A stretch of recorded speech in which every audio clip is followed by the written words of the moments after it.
I sat on a wooden bench outside Vanderbilt University Hospital, clutching my hands together until my knuckles turned white. The spring air carried the sweet scent of blooming dogwoods, and sunlight danced on the glass facade of the hospital. Yet none of it reached me. My husband, Daniel Carter, was lying in the intensive care unit behind those walls, fighting for his life against an enemy we never saw coming. People passed by, their conversations soft and ordinary, and for a second I wished I could be one of them, just another woman enjoying a warm afternoon, laughing about where to grab dinner or what to plant in her garden. But I wasn't that woman anymore. My world had narrowed to a hospital room and the relentless beeping of medical machines. Daniel used to be unstoppable. He was the kind of man who would work a 12-hour day building custom furniture, then come home and still have the energy to cook dinner and ask me about my day. He had this way of smiling that made you believe everything would be okay, even when life felt heavy. He was my safe place, my steady ground, and now watching him fade, I felt like I was standing on quicksand. 6 months ago, we thought we had a lifetime. We talked about vacations we couldn't afford yet. A bigger house for the kids we still dreamed of having. Maybe even a dog. Then Daniel came home one night pale and exhausted, brushing off his fatigue as just a long day. But the tiredness lingered, deepened, and turned into unexplained bruises and nights when he struggled to catch his breath. The doctor said words that didn't seem real. Autoimmunoplastic anemia. His own body was destroying his bone marrow, shutting down the very factory that made his blood. Without a stem cell transplant, they said there was little hope. I tried to be strong in front of him, holding his hand and whispering, "We'll get through this." But every night, I cried alone in the bathroom, my sobs muffled by a towel. Because I knew something Daniel didn't. He didn't have family. He had grown up in foster care, never knowing his parents, never even knowing if he had brothers or sisters. And without close relatives, the odds of finding a donor match were almost impossible. We had joined the National Registry, but the doctors were honest. The wait could take months, maybe years, and Daniel didn't have that kind of time. Earlier today, when his doctor pulled me aside, his words gutted me. "Emily, we are running out of options. If we don't find a compatible donor soon..." He didn't finish the sentence. He didn't have to. I knew what he meant. I sat there, tears streaming down my cheeks, feeling utterly useless. I was a nurse. I spent my life helping others heal. Yet, I couldn't heal the man I loved most. I thought about the life we had built together. Our little wooden house on the edge of Nashville. The rocking chair he made for me on our first anniversary. The framed note he once wrote that still hangs by the kitchen door. "You are my always." The thought of losing him was unbearable and still. Deep down a voice whispered that I might have to prepare for it. I hated myself for even thinking it, but grief had already started to coil its icy fingers around my heart. Then, as if the world wasn't cruel enough, I overheard something. A conversation that would change everything. I met Daniel on a night when life felt light and ordinary. Long before hospitals and medical charts consumed our days, I had just finished my final exam at nursing school, exhausted but free, and my friends dragged me to a little cafe in downtown Nashville. It wasn't fancy, just an old brick building with worn wooden floors and the smell of roasted coffee that clung to everything. I remember him walking in like it was yesterday. He was carrying a paper bag of hardware from the local supply store, his jeans dusty from work, and there was this calmness about him, the kind of quiet confidence that makes you look twice. He smiled shyly when our eyes met and asked if the seat across from me was taken. We talked for 2 hours that night about everything and nothing. How he loved building furniture, how I wanted to work in pediatrics, how we both hated olives but loved peach cobbler. When he laughed, really laughed, his eyes crinkled in the corners, and something in me just knew. From that night on, Daniel became a constant in my life. He showed up with small surprises. A jar of honey from a roadside market, a wildflower bouquet wrapped in butcher paper, a new book because he remembered I'd once said I wanted to read it. He had a way of making the mundane feel like magic. 4 years later, we were standing under an old oak tree, saying our vows in front of family and friends. I wore my mother's pearl earrings, and Daniel cried openly when he saw me walking down the aisle. He wasn't the type of man who tried to hide emotion. He believed in showing love fully without hesitation. We moved into a small wooden house on the edge of town. A fixer-upper Daniel insisted he could handle himself, and he did. He spent weekends sanding floors, building shelves, and even crafted a rocking chair for me as an anniversary gift. That chair still sits on our porch, a silent witness to countless evenings of us rocking side by side, watching fireflies dance in the Tennessee twilight. Life felt full, even if it wasn't perfect. The only thing missing was children. We started trying soon after the wedding, expecting it to happen easily, like it seemed to for everyone else around us. But month after month, nothing changed. Doctors said my body wasn't cooperating, that I might never conceive naturally. We tried treatments, hormone shots, endless appointments, and eventually IVF. The first attempt failed. So did the second. With each negative test, I felt a little more broken, as if my body had betrayed both me and him. But Daniel, he never once blamed me. He would hold me on those nights when I cried until my head ached, whispering, "Emily, this doesn't change how much I love you." He even suggested adoption, talking excitedly about how many children needed homes, how we could still have a family. I wanted to be happy with that idea. I really did. But part of me still longed to see a child with his blue eyes and that crooked half smile he wore when he was trying not to laugh. One day after another failed cycle, I collapsed in his arms, apologizing through tears, saying, "You deserve a wife who can give you a family." He gently tilted my chin so I would meet his eyes, and said, "Emily, I didn't marry you for children. I married you for you. You are my family." That was Daniel, steadfast, kind, and selfless. He could have been angry, resentful, even distant. Instead, he chose love every single time. Looking back now, I realize how those struggles prepared us for what was coming. The nights we held each other through disappointment, the dreams we reshaped together, they became the blueprint for surviving the storm that was about to hit. Because when Daniel fell ill, the world as we knew it collapsed. And yet, even lying there weak and pale, he still tried to be the strong one. He joked about hospital food, teased me about worrying too much, and told me we'd get through this, just like we'd gotten through everything else. But deep down, I knew this was different. This was life and death, and I wasn't ready to imagine a life without him. It started so quietly that we didn't even notice at first. Daniel would come home from the shop earlier than usual, brushing off his fatigue with a smile. "Just tired. Long day, that's all." But the tiredness didn't fade. It grew heavier, like something invisible was pulling him down every day. Then came the bruises. Small at first, like he had bumped into a workbench, but soon they appeared without reason, purple blotches blooming across his arms and legs. One night, I woke up to the sound of him gasping for breath, clutching his chest as if he couldn't get enough air. The nurse in me knew something was wrong. I begged him to see a doctor. And when he finally agreed, I thought it would be something simple, a vitamin deficiency, maybe stress. Instead, we were led to a hematology specialist who ordered every test imaginable.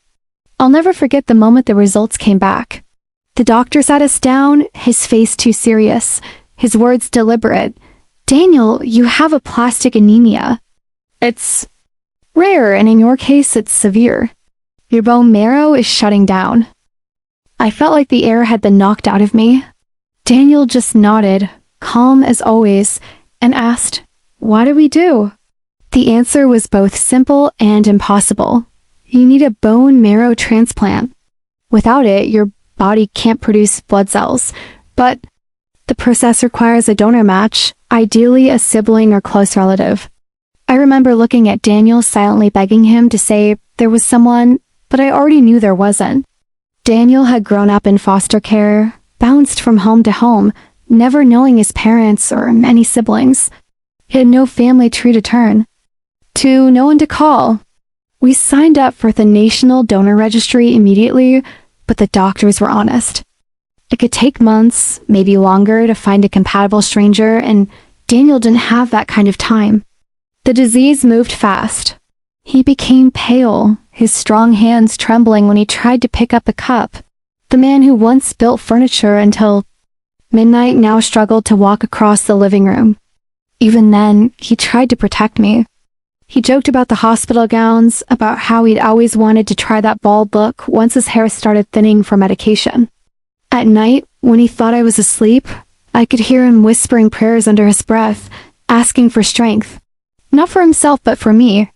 I'd hold his hand in the hospital bed and force a smile, saying things like, "We're going to beat this." But inside, I was terrified. Terrified of losing him. Terrified of waking up to an empty house.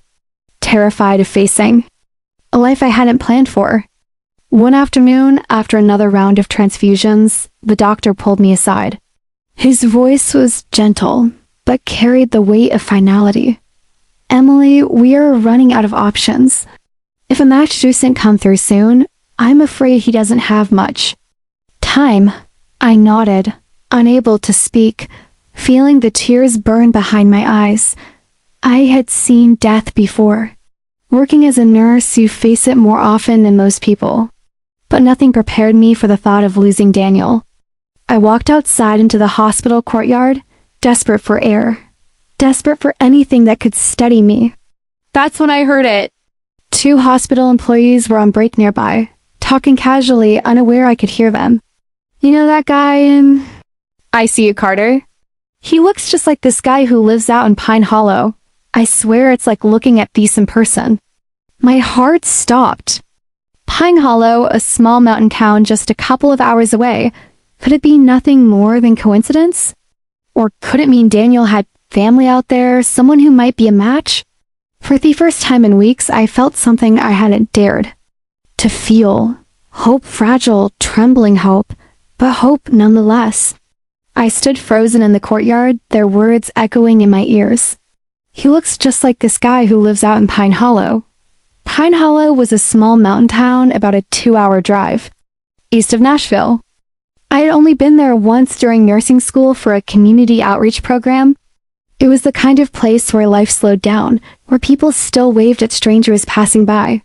Could it be a coincidence? People resembled each other all the time, but something in Sedin whispered otherwise. Daniel had grown up in foster care, abandoned at birth, with no information about his family. Had spent years wondering if there was someone out there with his same eyes, his same crooked smile, someone who might actually share his blood. I remember the time he almost tried to find his biological parents.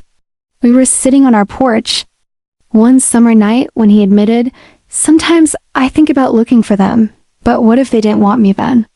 Why would they want me now?" His voice had carried a quiet ache when I didn't know how to soothe.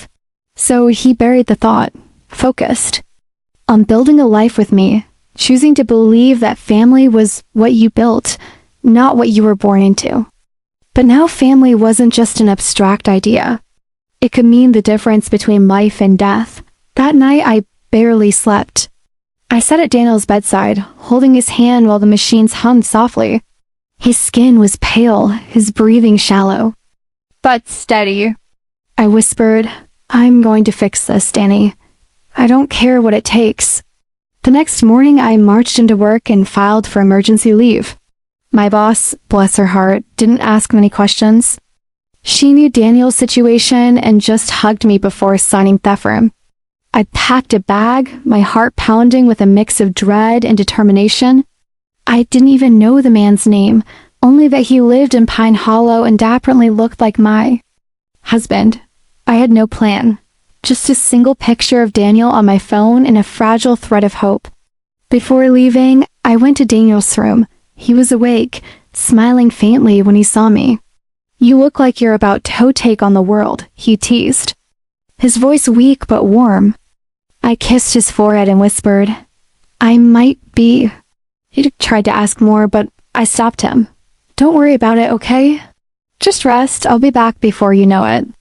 I wanted to tell him everything about Pine Hollow, about the man who might be his family, but I couldn't risk giving him hope, only to break it if it turned out to be nothing. The drive out of Nashville felt surreal.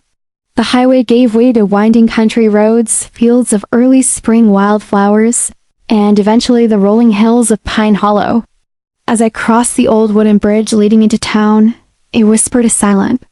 "Prayer, please let this be real. Let there be someone out there who can save him." I parked near Asmal General Store and stepped out, clutching my phone tightly. The people here moved at a different pace. Farmers loading feed sacks, an elderly woman sweeping her porch, kids riding bicycles on dusty streets. Every face I saw I studied carefully, searching for some trace of Daniel's sharp jawline, high size, anything. I stopped at the general store and approached the clerk, a man in his 50s with kind eyes. "Excuse me, I'm looking for someone. I don't know his name, but people say he looks like this." I showed him Daniel's photo. The man's eyes widened immediately. "You're probably talking about Luke Henderson. Lives out by the cornfields on County Road 6. Yeah, he does look like that." My heart skipped. "Could you give me directions?" He did, and I thanked him before heading back to my car.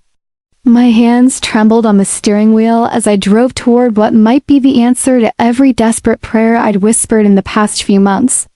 I didn't know if this Luke Henderson was actually related to Daniel, but I knew one thing for sure. I was about to find out. The road to County Road 6 was little more than a stretch of cracked pavement winding through tall pines and open fields.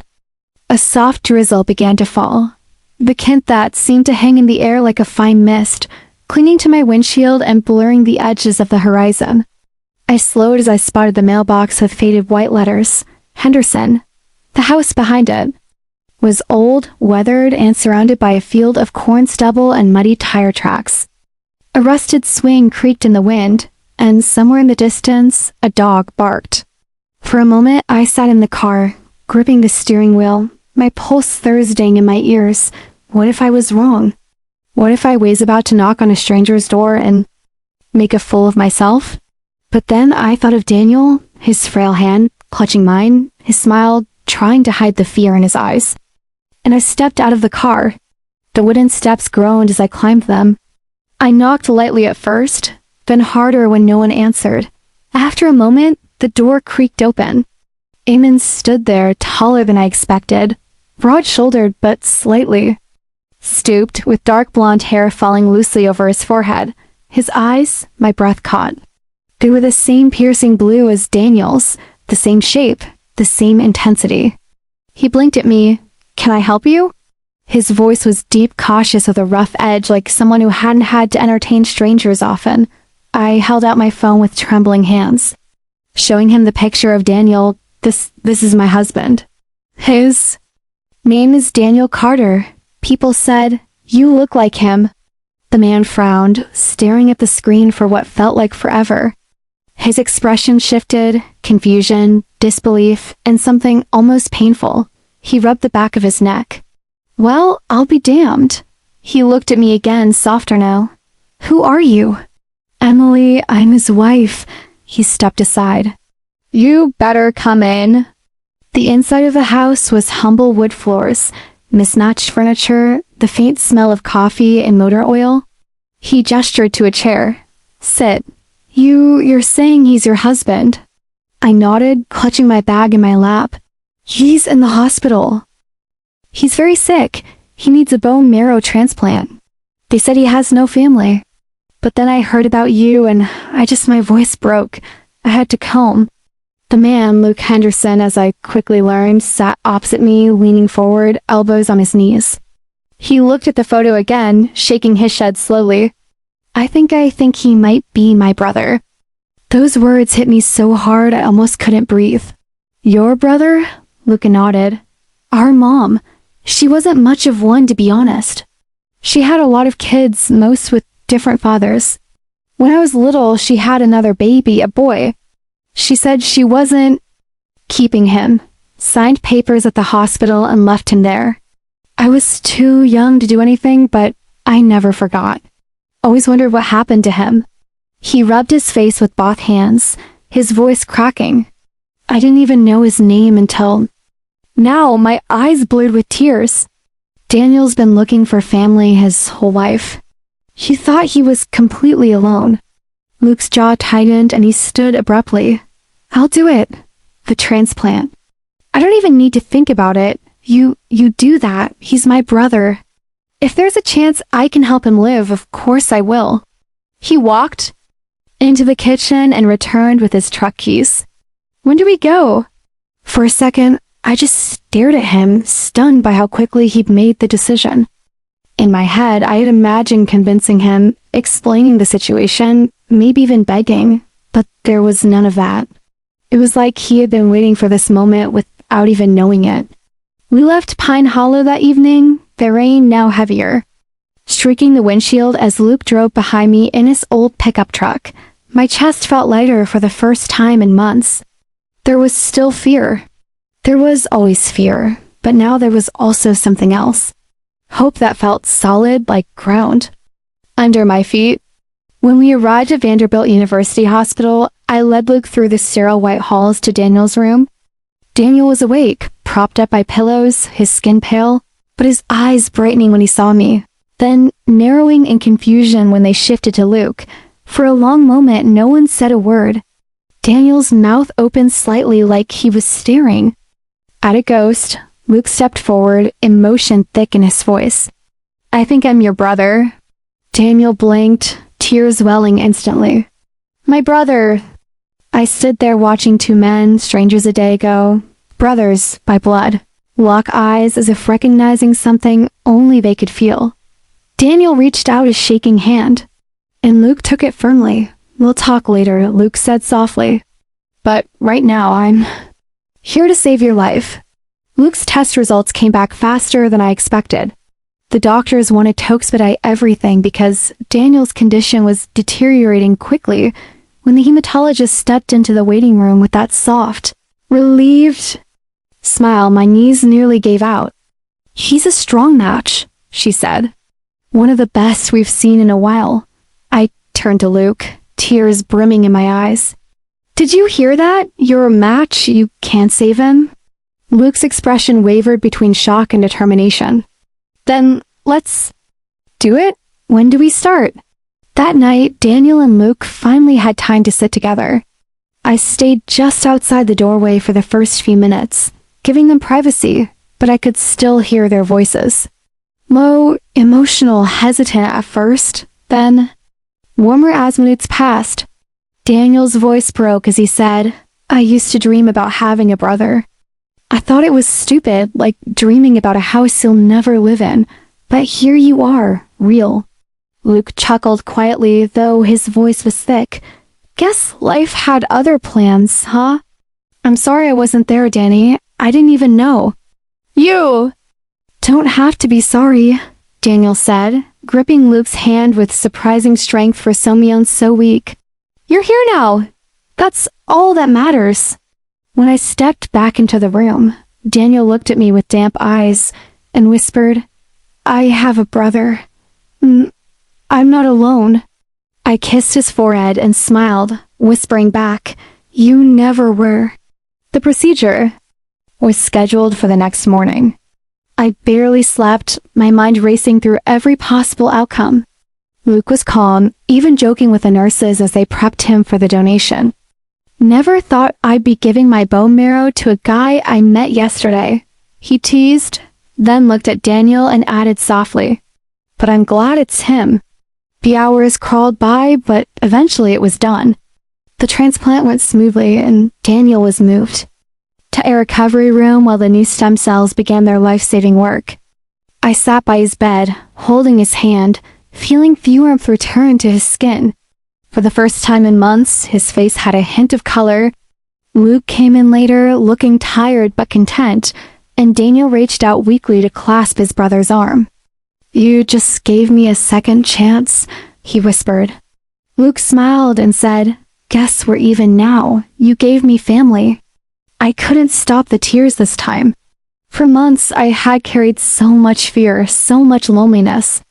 But now, sitting there between these two men who had found each other against all odds, I felt something I hadn't dared to feel in so long. peace. Outside the window, Nashville's skyline shimmered under the late evening lights, and I thought about how quickly life could shift from despair to hope, from loss to gain, sometimes in just a matter of days. For the first time in months, I allowed myself to breathe deeply and believe that Daniel might actually survive, and that we had been given a gift far greater than we had asked for. The days following the transplant felt like stepping into a new world, one where hope finally outweighed fear. Daniel's body responded well to the transplant. Each morning, I'd watch for the tiniest signs. A bit more color in his cheeks, a steadier tone to his voice, a stronger grip when he held my hand. Luke stayed nearby, sleeping on an old pull-out chair in the waiting area when the hospital rules didn't allow him to stay in Daniel's room overnight, and never complained. One evening, I brought him a cup of coffee and found him staring at Daniel. Through the glass, a look of quiet awe on his face. "He's really my brother," he said softly, as if still convincing himself. Daniel began to regain his strength slowly, and one crisp autumn afternoon, he took his first steps outside since the transplant. I walked beside him as he shuffled carefully along the hospital's garden path, sunlight flickering through the changing leaves. "I forgot how good fresh air feels," he whispered, squeezing my hand.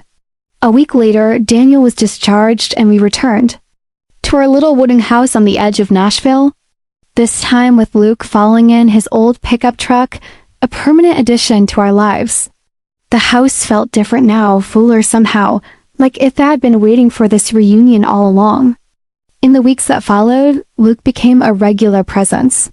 He and Daniel would sit on the porch in the evening sharing childhood memories, at least what little Daniel had of his foster homes, and Luke filling in gaps about their mother, their early years, these siblings Daniel had never met. One evening, Luke handed Daniel a small, worn pocket knife with her father's initials carved into the handle. "It's all I have left of him," Luke said quietly. "I want you to have it." Daniel held it with shaking hands, tears slipping silently down his cheeks. The community of Pine Hollow sent cards, prayers, even casseroles when they heard what had happened. People I'd never met sent notes like, "Family is everything. Hold each other close." There was something profoundly healing about strangers caring enough to reach out. It reminded me that goodness still existed everywhere, even in the hardest seasons. Months passed and Daniel grew stronger. His hair began to thicken again. His laugh returned, and he started building furniture in the garage, slower than before, but with that same spark of creativity he'd always had. One evening, he pulled me outside to the porch where a brand new rocking chair sat, crafted with careful precision. "For you," he said simply. I sat down and felt tears blur my vision as I rocked gently, the chair creaking with a familiar warmth. We also welcomed Luke into our traditions. Sunday dinners became a staple filled with laughter and quiet gratitude. Sometimes I catch Daniel and Luke looking at each other with these half smiles, like they still couldn't quite believe they'd found each other. One golden autumn evening, Daniel and I walked hand in hand down a tree-lined road near Pine Hollow, watching the leaves spin in the breeze. Luke was walking ahead, laughing while carrying his best friend's daughter, his young niece, on his shoulders. Daniel gently squeezed my hand. "You know," he said, "I used to think being an orphan meant I'd always be alone. But I was wrong. I have you, and now I have him too." I looked at him, feeling those words settle deep in my chest. "Family isn't always about blood, Danny," I whispered. "But sometimes it is, and that's beautiful." That night, we sat around a small bonfire behind Luke's house. The fire lit everyone's faces softly, and I felt something I hadn't felt in so long, this quiet, sure feeling that we were going to be okay. Life had broken us, yes, but it also brought us back, together in ways we never saw coming. I rested my head on Daniel's shoulder, listening to Luke tell stories about the neighborhood they grew up in. I thought, this is it. This is what healing feels like. Our story had started with pain, but it didn't end there. It ended with family, with second chances, with finding a brother, and with a life made new. And as I closed my eyes with the fire crackling and Daniel's warm hand in mine, I realized something powerful. Sometimes life gives you exactly what you need right when you're about to give up.